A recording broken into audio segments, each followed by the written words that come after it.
Hey everybody, Kelly here with Kelly's Busted Knuckle.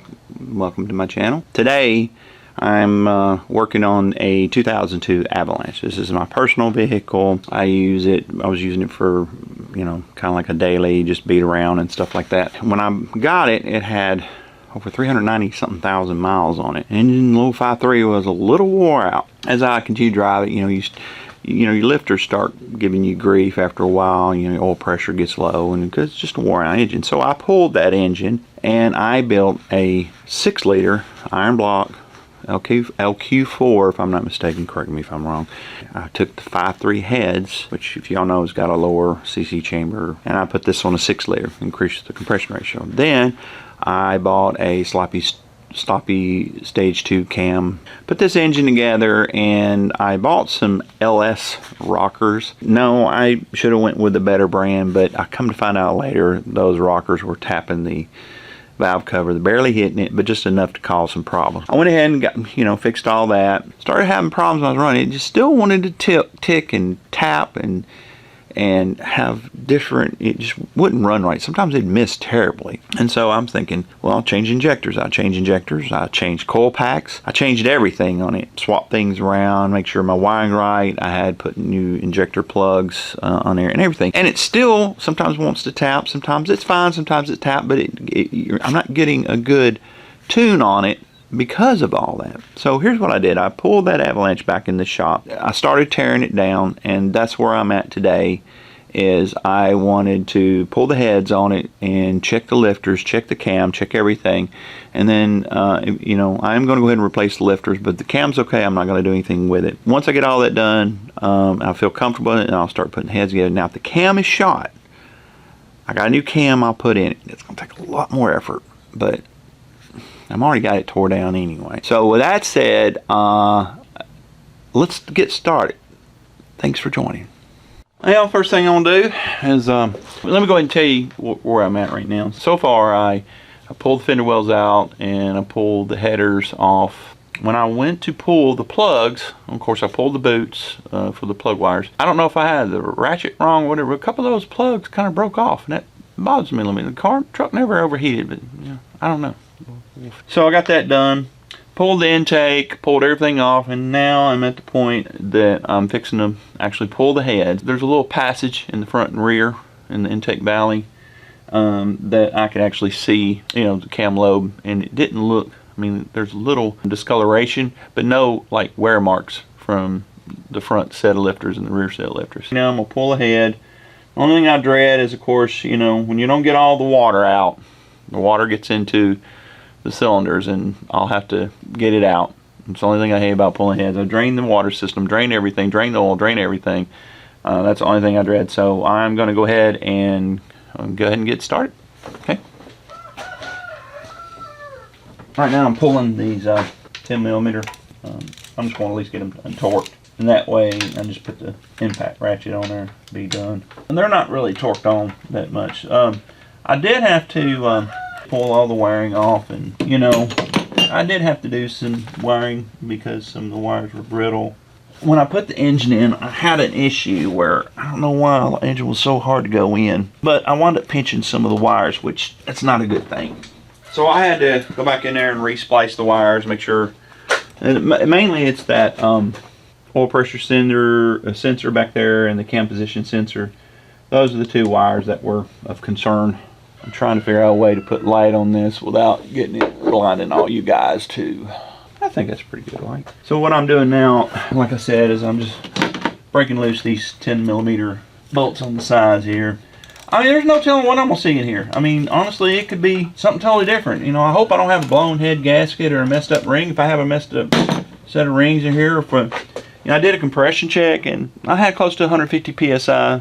There's a couple of cylinders maybe a little weak, but not that weak that you should be having an issue. And remember, I may be wrong, but 150 psi is what I was seeing, but I may be wrong. But anyway, I will have to get new torque to yield bolts. I really would rather, when I put this together, and even if it means me waiting a week for them to come in, I would rather have, a couple of those ARP style. They're kind of knockoffs, but I've never had issues. I love ARP, they're good, but they're expensive. I put those high strength studs and heads and blocks before, and out of all my engines I haven't had one problem, and I've put them in many of my LS engines, so there's no telling. Anyway, I'm gonna go ahead and get these pulled. Another thing is I like having these little magnetic trays. I have a bad habit of just pitching bolts up here at the top and everywhere else. I use these magnetic trays, and these are good for, you know, holding on to bolts. Now of course this is a torque to yield bolt, and no, I will not be using that again. I will buy another set of bolts, or like I said, I'll get a hardened stud kit for it. I torque them to specs. I mean, you gotta torque them down to a certain spec, and then from there, you know, you think I think it's like 90 to 100 something degrees. Don't quote me. Those bolts are out. I'm gonna go ahead and pull an intake valley cover gasket off. That you can reuse. These intake valley cover gaskets, they don't ever go bad that I know of. So I'm gonna reuse this. Now, this is a 15 millimeter. I'm pretty sure these are all, and they are 15. Not diggity dog. I'm going to go ahead and get the ratchet and break all these loose. I'm gonna do this head first, and like I said, typically when I pull the head, there's a lot of water, and so, you know, I may have to clean all that up, but oh well. Yep, these are torqued on real good. And you know what I'll do is I'll unbolt these, you know, using the ratchet, and then I'll just use my little impact ratchet to finish pulling it. I do not like having a bunch of wires in my way, so please move. And you're going to fall back down. That's one thing about working on these vehicles. I don't understand why when I'm working on these things, like I have these lights here, and I can either bump them or they just fall. I mean, these I've got, I went down to the local hobo freight, is what a certain YouTube guy does, and it's what he calls it, so I kind of hung on them. I'm not trying to take your turn away from you. Yeah, I buy these, and these magnets do really good, and they don't fall as much. It does get on your nerves, you know, when you're sitting here working and something falls on your head. That's happened to me so many times on the reason. And I love my little battery ratchet. I love it. That thing really comes in handy. Of course, I used to have those air ratchets for a long time. I go to my local tool store. There's one up in not far from here, maybe an hour's drive. I used to love going up there and buying air tools. They had impact ratchets, and they do great. What I'm doing here, these battery operated ones, they're up to 30-40 foot-pounds of torque, and they do great. They really do good. I'm gonna try the battery ratchet on it. See if I can get these off, the reins in one of these off. I bought on another website I'm not going to mention, but starts with a V, like in Victor. They had a battery ratchet set that is, it may not be the same torque, but it came with extra batteries in it, and it's cheaper than this one. I think y'all know what brand I'm talking about when I say Hobo Freight. I went down there and got this, and this one's lasts a long time. As you can see, it's beat up. I mean, I'll wear the crap out of it, I'll tell you that much. I'm curious to know what the lifters and the cam's going to look like. I'll go ahead and take the camera off the stand. I'll bring it over here, and we'll take the light and get a good, as I call it, gander at what may be going on. Really think I've got some failed lifters. I built many LS, you know, 350s, 305s, Ford engines. I typically don't have an issue with them just not running right. I mean, I've only had a few I found, but I had to learn the hard way. Like I had one, you know, if you know the GM engines, the LS based engines, they have like a piston slap. When the skirts wear out inside the cylinder, you can hear that little piston slap when it first starts. I had that. The only way to get rid of that is, you know, when you replace them with hyper-eutectic pistons and you go ahead and just have it cleaned up, taking the machine shop, have it cleaned up. That's really the only way to get rid of that, because GM for many years said, oh, that's normal. It ain't normal. The other thing is, when it comes to these engines, I mean, they're really good. They've got power. I mean, these engines put out lots of torque. I mean, they are really good. They did a good job. I mean, I gotta say that. Other thing is, you know, when you're doing these YouTube videos, I like listening to music or something like that, but you can't because all the rules. Oh well. But, you know, it always keeps you, I mean, I got you guys keeping me company right now. And like I said earlier, one big flaw about doing this is when you pull heads like this, you always get some kind of water or oil or whatever. So of course, you know, I'm probably going to make a mess, and I hate making messes. I really hate making messes. Now, one thing I did on this block is when you take a machine shop, it's a good idea to chase the threads into the block. That way you don't have moisture. And what I found out is you get any kind of water or anything in there, that can actually crack the block when it gets hot. So you chase the threads, make sure you blow it out, get it real dry. Maybe I can put a little oil in it, you know? And no, I will not be replacing these. I mean, I will be replacing these. I am not using tortillo bolts again. That's a big no-no. Okay, all the bolts are out. Let's hope this head comes off with no problems. Oh, and there goes the water. Time to get that out. Oh, I hate antifreeze sometimes. I think I'm gonna cheat. I'm gonna blow it out. I feel more comfortable blowing it out and clean it up later. You'll hear a bag going on. Let's see if I can get that blown out first. Okay, so I got it blown out. I'm gonna take the light down there and give you a little tour of what it looks like before, you know, check everything. So here we go. Let's get this turned around here. There we go. Cylinder walls don't look terrible. Of course, you know, I still need to get the antifreeze out.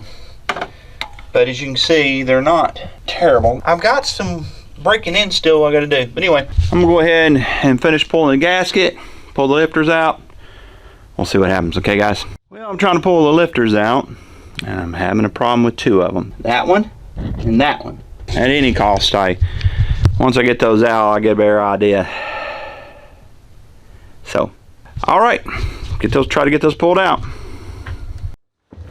Hey y'all, so finally got those lifters out. They were a royal pain in the butt. They didn't look like they failed. They may have swelled a little bit, but they looked okay. So far, I'm not seeing any pitting. I'm gonna have to roll the engine over, make sure there's no pitting or anything going on with the camshaft. But so far that it looks good on that side, decent. I just need to go over with a fine-tooth comb. Right now I'm working on the driver's side head. I'm trying to get these bolts broke loose, and once I get these broke loose, I'll pull it. So hang tight. One thing I don't like, this harness is really in the way. I think I'm gonna hang it up. Let's get it out of the way. I'm tired of it. I think I'm gonna try to hang it up. We'll see. Well, let's see that. Maybe? Let's get it out of the way. I don't know. I know it's got to be out of the way when I do pull the head. That's for dang sure. Let me get one more, I guess. Let's see here. Oh, come on, Kelly. One of these. That's better. Yeah, maybe I can get to it now. One of these things I want to get to that back one. I've already broke some of them loose. I'm just trying to get these finished up. There we go. Oh, I got a sensor in the way. I guess I need to take the sensor out, don't I? Can I get to it while I'm doing that, maybe? Nope. Take the sensor out. Be easier to get to that bolt. I think it's 3/4. Most of them are. I think. Yeah, that's right. 3/4. This is the temperature sender. Like I said, if I got coolant everywhere, I'm going to clean it up. I think that'll be good enough. It's supposed to have its own little lactate. It's got blue. It's got blue lactate on it. Time to break the other ones loose. I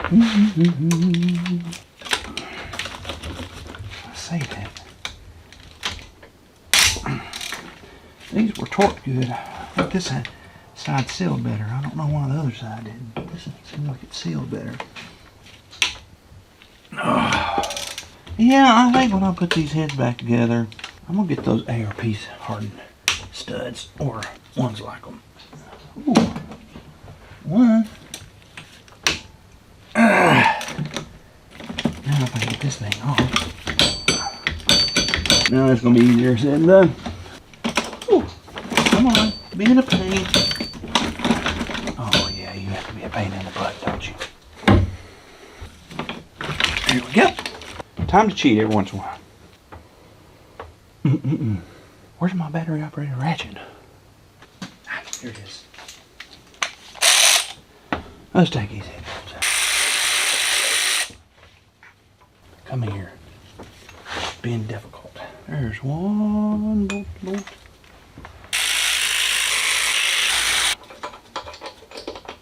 Oh, come here.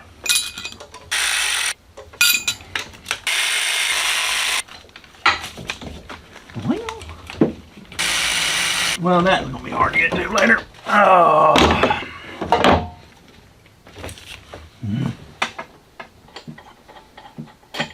Thought I had it. A bit of a booger to get to. 1, 2, 3, 4. GM heads. Okay. Time to get antifreeze everywhere, I guess. Yep, there it goes. There goes the rest of it.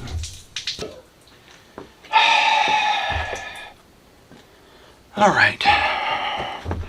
Let me clean that up a little bit. Well, I got it cleaned up. It's the only thing I hate about doing stuff like this. You get floods in the garage. You know, you don't need to have junk, slippery stuff and all over the place, you know. So let me finish cleaning this up, and then we'll pull the lifter valleys, the little valley cups out. I guess that's what you call it. I don't know what you call it. Anyway, I'll take care of that. Wipe it down first a little bit. Really ain't bad shape. I'm pretty happy with it overall. Pistons on this side look like they've been sealing pretty good. So yeah, I'm happy with that. Alright, so let me go ahead and get my little battery impact. Hopefully, I won't have issues getting these lifters out. But what I am going to do is once I get the lifters out, I'm going to take another day to check the cam again, you know, have somebody turn it over at the same time so I can check each lobe, get a good visual inspection of them, and I'll be happy with that. Put these up over here. Let's see. Here's this lifter tray. Now, get my good set of pliers. Maybe, just maybe, these will come out pretty easy. I just pray they do. Boy, that didn't come out real good. Uh-oh, we got a problem. Oh, man. So, let me show you. Yeah, there we go. It's got pitting. This is no bueno. What's the can look like? Oh, terrible. That's what this one looks like. Well, we'll see what that looks like. It's down in the floor. Ooh. Let's see if I can find my magnet. Where's my magnet? I need my magnet. What do I do with the dang thing? Oh, right there. Alright.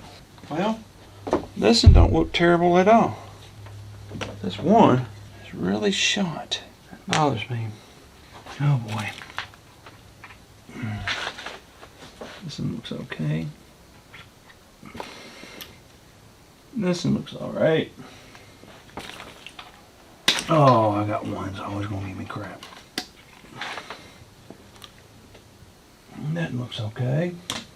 Please don't give me no grief. Oh, no, come here. Magnetize.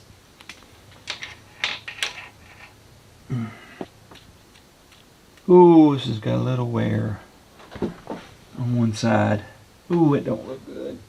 It doesn't come out with a magnet. I'm pretty happy with that. Oh, no. And it fell to the ground. It's not terrible. Ain't the best, but it ain't terrible either. It's the same two I had grief with other time. So, I don't know. What the hey? Alright, well, I'll be back. Okay, so I finally got those out. That required me getting there with vice grips and taking a pry bar and pulling on the vice grips to get them out. But like I said, I have one major concern here, and that is this guy. Look at that. Now I'm going to have to check the cam. I'm going to go ahead and soak the lifters tonight. I'll continue working on it. Y'all have a good night. Talk to y'all later.